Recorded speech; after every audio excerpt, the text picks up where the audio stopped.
জনগণের আদালতে তাদের বিচার করতে হবে।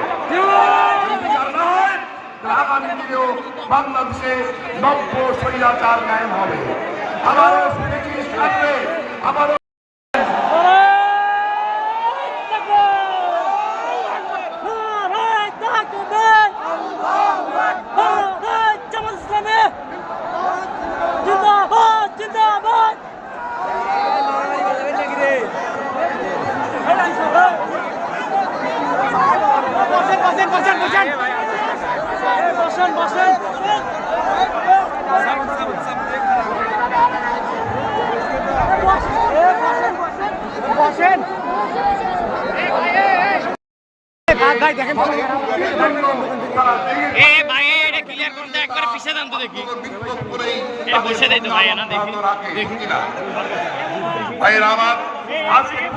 পালিয়ে গেছে, কিন্তু তিনি যে গণহত্যা করেছেন, নজিরবিহীন গণহত্যা চালিয়েছেন, আলেম ওলামা সহ সমস্ত মানুষকে হত্যা করেছেন।